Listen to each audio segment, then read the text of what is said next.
आज का अपना टॉपिक है वो है विद्युत धारा। तो आज अपन ये देखते हैं कि विद्युत धारा होती है वो क्या होती है। तो देखो, सबसे पहले अपन विद्युत धारा के बारे में ये देखते हैं कि जो धारा होती है, धारा को वैसे इंग्लिश में अपन बोलते हैं करंट। तो जो धारा होती है ये उत्पन्न कैसे होती है वो देखते हैं। तो देखो, किसी भी परिपथ के अंदर, किसी भी वायर के अंदर यदि धारा बह रही है तो अपन उसका अनुमान लगाते हैं। तो कैसे लगाते हैं कि जो इलेक्ट्रॉन होते हैं, कौन? इलेक्ट्रॉन। किसी परिपथ में इलेक्ट्रॉन बहते हैं, इलेक्ट्रॉन के बहने से आवेश उत्पन्न होता है। क्या उत्पन्न होता है? आवेश। इलेक्ट्रॉन के बहने से आवेश उत्पन्न होगा और आवेशों के बहने से धारा उत्पन्न होती है। इलेक्ट्रॉन के बहने से आवेश उत्पन्न होते हैं और आवेश के बहने से धारा उत्पन्न होती है। अब अपन ये देखते हैं कि जो परिपथ के अंदर जो धारा बहती है उसके अंदर इलेक्ट्रॉन की दिशा कौन सी होती है और आवेश की दिशा कौन सी होती है। अपन ये देखते हैं कि जिस परिपथ के अंदर इलेक्ट्रॉन बहते हैं, जिस परिपथ के अंदर इलेक्ट्रॉन बहते हैं उसके विपरीत दिशा में अपन बोल सकते हैं कि धारा बहती है। विपरीत दिशा मतलब यदि परिपथ में इलेक्ट्रॉन की दिशा ये है, इलेक्ट्रॉन के बहने की दिशा इधर है, तो धारा की जो दिशा होगी वो इधर होगी, यानी इसके जस्ट विपरीत होती है। यदि परिपथ में इलेक्ट्रॉन इस दिशा में बह रहे हैं तो धारा होगी वो इस दिशा में बहती है। अब अपन को यह समझना है कि जो इलेक्ट्रॉन के बहने से जो आवेश उत्पन्न हुए और आवेश के बहने से जो धारा प्रवाहित हुई, धारा उत्पन्न हुई, अपन इसकी दिशा का पता करते हैं। तो सबसे पहले देखो, अपन किसी भी विद्युत परिपथ के अंदर जो आवेश होते हैं वो दो प्रकार के होते हैं। देखो, आवेश कितने प्रकार के होते हैं, जिसको अपन इंग्लिश में चार्ज बोलते हैं। आवेश दो प्रकार के होते हैं, एक तो होता है धनावेश और एक होता है ऋणावेश। धनावेश और एक ऋणावेश। धनावेश मतलब पॉजिटिव आवेश, पॉजिटिव चार्ज, ऋणावेश मतलब नेगेटिव चार्ज।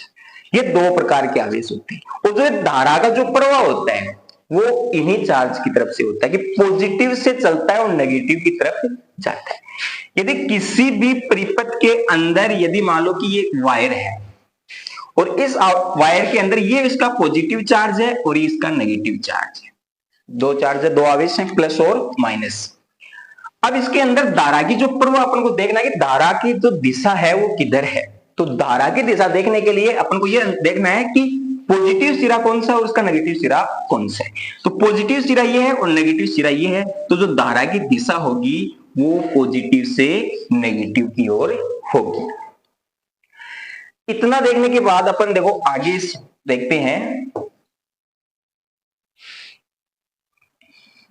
सबसे पहले अपन देखते हैं विद्युत धारा की दिशा। तो विद्युत धारा की दिशा तो मैंने बता दी आपको, किधर से किधर होगी, प्लस से माइनस की ओर। किधर से किधर होगी, प्लस से माइनस की ओर। इलेक्ट्रॉन की दिशा कि भाई उस परिपथ के अंदर जो इलेक्ट्रॉन बहते हैं वो किधर होंगे। यदि धारा प्लस से माइनस की ओर बह रही है तो जो इलेक्ट्रॉन होंगे वो माइनस से प्लस की ओर, किधर बहेंगे, माइनस से प्लस की ओर। अपने इसमें तीन चीजों की बात कर रहे थे कि इलेक्ट्रॉन के प्रवाह से आवेश उत्पन्न हुए और आवेश के प्रवाह से धारा उत्पन्न हुई।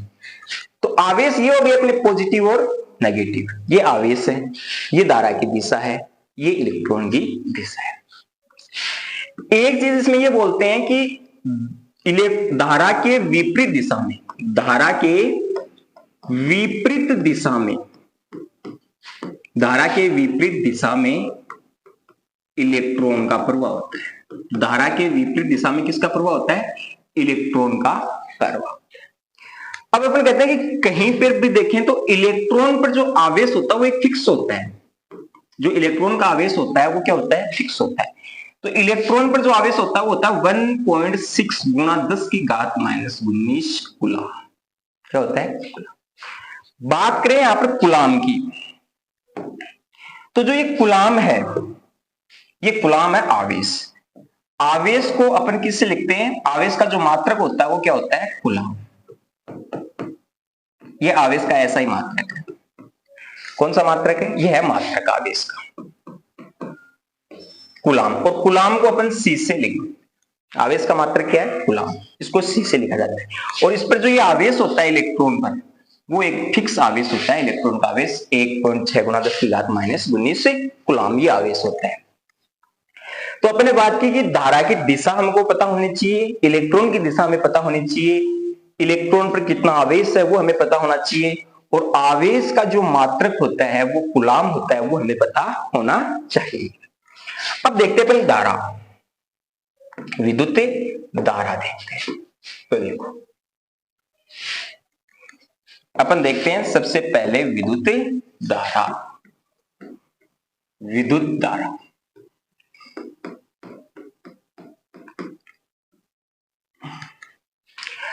इसकी अगर परिभाषा बोले तो अपन ऐसे बोलेंगे कि आवेश के प्रवाह की दर को विद्युत धारा कहते हैं।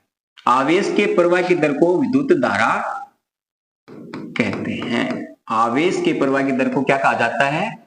विद्युत धारा कहा जाता है। अब यहां पर अपन इस परिभाषा से निकालेंगे इसका सूत्र।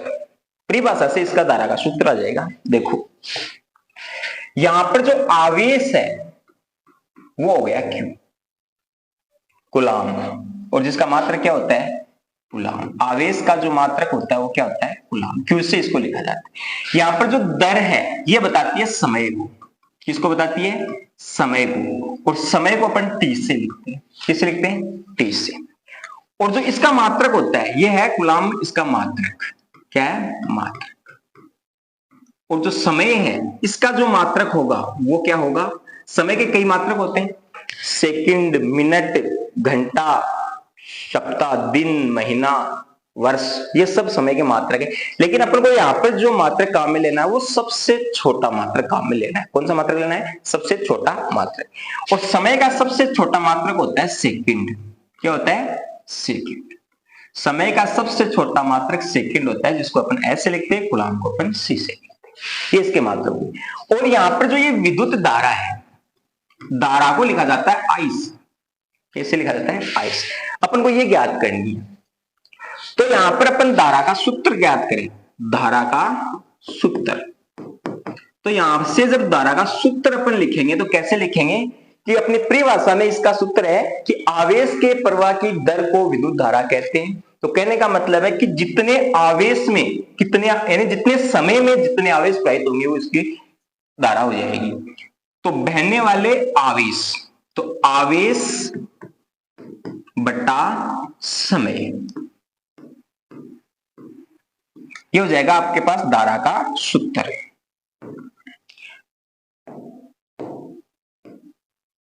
धारा बराबर क्या हो जाएगी? आवेश बटा समय। अब यहां से धारा को अपन क्या लिख रहे हैं? आई। तो धारा तो हो गई आई। आवेश यहां पर है, आवेश को लिखते हैं Q से और समय को लिखते हैं T से। तो ये इसका क्या हो जाएगा? सूत्र हो जाएगा। ये इसका सूत्र हो गया। किसका सूत्र हो गया? धारा को। आई है धारा, Q है आवेश और T है समय। अब इसके बाद यहां से इसका निकालते हैं मात्रक। क्या निकालते हैं? धारा का मात्रक। तो धारा का मात्रक निकालने के लिए इसके सूत्र से अपन धारा का मात्रक निकालेंगे। तो अपने पास सूत्र है, धारा का मात्रक निकाले। धारा यहां पर है आई और आवेश यहां पर हो गया Q और समय यहां पर हो गया T। समय यहां पर क्या हो गया? T हो गया। इसका मात्रक अपन को निकालना, तो आवेश का मात्रक क्या होता है? कूलाम। तो हो जाएगा कूलाम। आवेश का मात्रक यहां पर क्या हो गया? कूलाम। कूलाम को लिखा जाता है C। फिर है समय। समय का मात्रक क्या होता है? सेकंड। तो बटा सेकंड। सेकंड को लिखा जाता है T से। तो धारा का मात्रक हो गया कूलाम बट्टा सेकंड। और इस कूलाम बट्टा सेकंड को, इस कूलाम बट्टा सेकंड को बोलते हैं एम्पियर। क्या बोलते हैं? एम्पियर। कूलाम बटा सेकंड को बोला जाता है एम्पियर, जिसको अपन ए से लिख सकते हैं। कूलाम बटा सेकंड को किससे लिखा जाता है? एम्पियर्स। ये इसका मात्रक है। तो धारा का जो मात्रक है वो क्या हो गया? धारा का मात्रक हो गया एम्पियर। धारा का मात्रक क्या हो गया? एम्पियर। अपने पास सूत्र है I बराबर Q बटा T। तो यहां से आपको याद क्या रखना है? एक तो धारा की परिभाषा आप याद रखोगे कि आवेश के प्रवाह की दर को विद्युत धारा कहते हैं। उसके बाद आवेश का मात्रक आपको याद होना चाहिए, समय का मात्रक आपको याद होना चाहिए, धारा का सूत्र आपको याद होना चाहिए, और धारा के सूत्र के बाद उसका मात्रक याद होना चाहिए। ये अपने पास धारा की जो धारा की परिभाषा है, सूत्र है, मात्रक है, ये तीन चीज आपको पता होनी चाहिए। अब इसके आगे अपन देखते हैं। देखो धारा के जो आगे का पार्ट है वो अपन देखते हैं कि धारा की जो दिशा होती है और धारा जो परिपथ में बहती है। देखो विद्युत धारा, अब धारा के अंदर जो धारा का प्रवाह होता है और कौन से क्रम के अंदर होता है, तो इसमें देखो दो प्रकार के चलते हैं, एक तो श्रेणी क्रम और एक पार्श्व क्रम। पार्श्व क्रम को अपन समांतर क्रम भी बोल सकते हैं। तो परिपथ में धारा बहती है वो कौन से क्रम में बहती है, कौन से क्रम में जोड़ा जाता है? एमीटर। तो विद्युत धारा का मापने का यंत्र की बात करते हैं। तो धारा मापने का अंतर, धारा मापने का यंत्र, तो धारा मापने का यंत्र होता है एमीटर। क्या होता है? धारा मापने का यंत्र क्या होता है? एमीटर। धारा को किससे मापा जाता है? एमीटर से। दूसरी बात यहां से याद रखनी है कि एमीटर को कौन से क्रम में जोड़ा जाता है। यदि परिपथ अपन बना रहे हैं तो उस परिपथ में उसको कौन से क्रम में जोड़ेंगे? तो इसको जोड़ा जाता है श्रेणी क्रम में। कौन से क्रम में? श्रेणी क्रम में। एमीटर को अपन कौन से क्रम में जोड़ते हैं? श्रेणी क्रम में जोड़ा जाता है। तो धारा के बारे में आपको पहली बात धारा की परिभाषा याद होनी चाहिए, धारा का सूत्र याद होना चाहिए, धारा का मात्रक याद होना चाहिए, धारा को मापने वाले यंत्र का नाम एमीटर है क्या होना चाहिए, कौन से क्रम में जोड़ा जाता है? श्रेणी क्रम में जोड़ा जाता है। अब यदि अपन किसी परिपथ के अंदर यदि अपन कोई उसका आरेख बनाए कि एक परिपथ आरेख बनाए तो वो देखते हैं।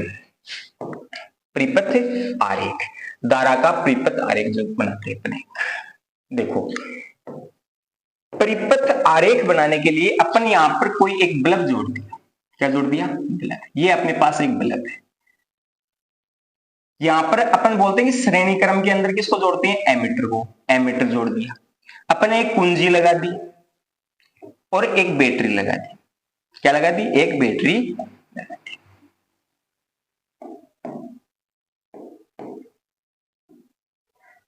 यहां पर अपन ने एक बैटरी लगा दी। बैटरी के अंदर क्या होता है? देखो ये छोटी वाली जो रेखा ये दिखाती है माइनस को, और बड़ी वाली रेखा होती है वो दर्शाती है प्लस को, पॉजिटिव आवेश को। ये अपने एक परिपथ बनाया। क्या बनाया? परिपथ। ये क्या है? यहां पर बल्ब। ये यहां पर क्या है? एमीटर, जो धारा को मापने का काम करते हैं, एमीटर। ये यहां पर है कुंजी, जो प्लग जिसको बोलते हैं कुंजी। ये आपकी बैटरी जो विभवांतर को बताती है। अब अपन को देखो अभी अभी पढ़ रहे थे कि हम धारा की जो दिशा होती है वो कौन सी दिशा में होती है। तो अपन देखते हैं कि प्लस आवेश से निकलती है और माइनस आवेश की ओर जाती है। तो प्लस से माइनस की ओर ऐसे जाएगी? नहीं, ऐसे नहीं जाएगी। प्लस से जाएगी और पूरे परिपथ में घूमकर फिर माइनस के अंदर आती है। तो प्लस से निकलती है धारा आई और इस तरीके से घूमती हुई किसमें आ जाएगी? माइनस के अंदर वापस आ जाएगी। और जब प्लस से धारा निकलेगी और वापस माइनस में आ जाएगी तब ये परिपथ चालू हो जाएगा। ये एक आरेख है जो परिपथ आरेख अपन बना सकते हैं। अब इसके आगे अपन देखते हैं, आगे का पार्ट अपन को इसको देखना है। तो देखो अपने पास एक क्वेश्चन सोल्व करते हैं इसका, कि जो सूत्र अपन ने किया है।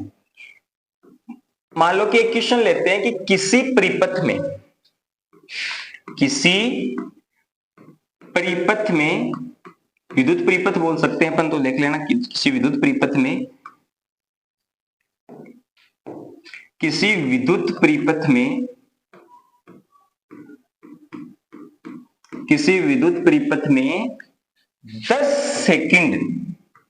10 सेकंड में 5 कूलाम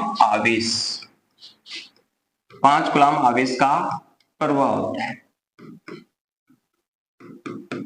5 कूलम आवेश का प्रवाह होता है, तो धारा ज्ञात करो। तो धारा का मान ज्ञात करो, तब धारा का मान ज्ञात करो। ये अपने पास एक छोटा सा क्वेश्चन लिया अपन ने।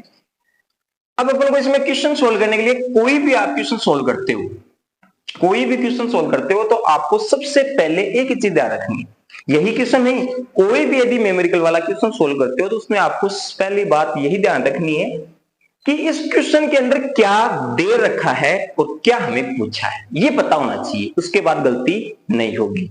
तो सबसे पहले तो अपन को ये देखना है कि इसमें हमें दे क्या रखा है, वो पहचान करनी है। तो किसी विद्युत परिपथ में 10 सेकंड में, 10 सेकंड, सेकंड किसका मात्रक है, समय का मात्रक है, तो अपन को समय दे रखा है, इसमें क्या दे रखा है, समय।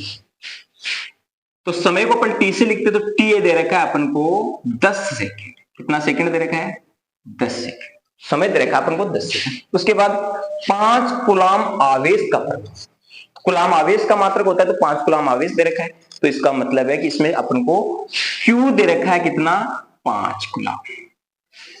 प्रो होता है तो धारा का मान ज्ञात करो, तो धारा यानी आई पूछ रहा है अपन से, तो आई बराबर अपन को पूछा गया है। अब यहां से इतनी बात जब क्वेश्चन के अंदर मिल गई और ये अपन को पहचान करनी होती है, इतनी पहचान करने के बाद अपने पास इतने आसान हो गया कि अपने पास ऐसा सूत्र एक ही था, क्या था, धारा निकालने का, आई बराबर क्यू बट्टा टी, आई बराबर क्यू बट्टा टी। क्यू का मान अपने पास दे रखा है 5, कितना दे रखा है, 5। टी का मान अपने पास दे रखा है 10, टी का मान कितना दे रखा है, 10। 5 में 10 का भाग देना है, तो देखो कितने आ जाएंगे, 0.5।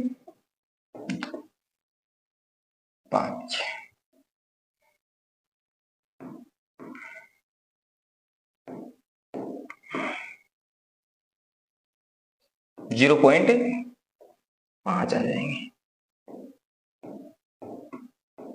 कितने आ जाएंगे, 0.5 एम्पियर। ये आ गए 0.5।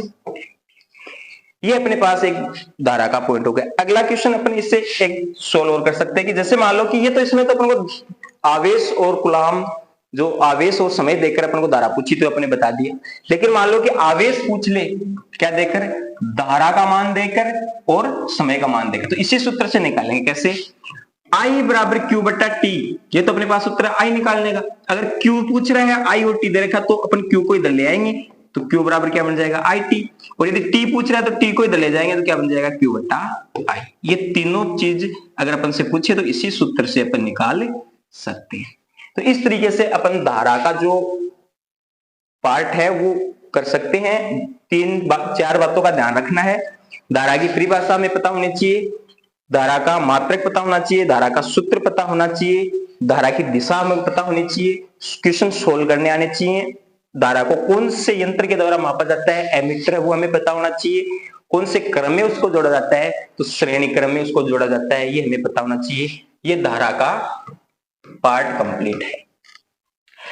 अब देखना एक छोटी सी चीज का आपको और ध्यान रखना है यहाँ पर, कि जैसे मैंने यहाँ पर लगाया, देखो कूलम, ये मात्रक लगाया आगे, इसको क्या बोलते हैं, मात्रक। धारा के मतलब जो धारा का मात्रक एम्पियर, समय का मात्रक सेकंड, और कूलम का आवेश का मात्रक कूलम, ये लगाए। ये अगर क्वेश्चन में नहीं लगाओगे तो गलत हो जाएगा, ठीक है। क्यों, क्योंकि ये फिजिक्स का पार्ट है, और फिजिक्स के अंदर अपन जब मात्रक नहीं लगते हैं तो वो उसको अधूरा माना जाता है। बिना मात्रक के फिजिक्स क्या है, अधूरी है। तो आपको इसका विशेष ध्यान रखना है कि कोई भी मान अपन निकाल रहे हैं तो उसका मात्रक उसके साथ जरूर लिखा होना चाहिए। अब जैसे देखो, मान लो कि अपन लिखते हैं 5, तो 5 क्या हो सकती है, 5 क्या होगा, 5 कुछ भी हो सकती है, 5 कुर्सी हो सकती है, 5 टेबल हो सकती है, 5 आदमी हो सकते हैं। तो संख्या के आधार पर देख संख्या है, लेकिन अपन इसको पहचाने किससे क्या है, लेकिन मैंने यहां पर लिख दिया सेकंड, तो अब ये कुछ भी नहीं हो सकता, केवल क्या है, 5 सेकंड है। तो इसका मतलब क्या हुआ कि मात्रक होना जरूरी है। मान लो 10 सी लिखा, इसका मतलब सी मात्रक का कूलम आवेश था, तो ये 10 आवेश है, 10 कूलम क्या है, आवेश। इस तरीके से मात्रक उसका क्या होना चाहिए, लिखना जरूरी है। तो इसका आपको ध्यान रखना है। तो धारा का मात्रक अपना क्या हुआ, कंप्लीट हुआ। धारा की जो पार्ट है वो पूरा कंप्लीट हो गया है। बाकी आगे देखते हैं।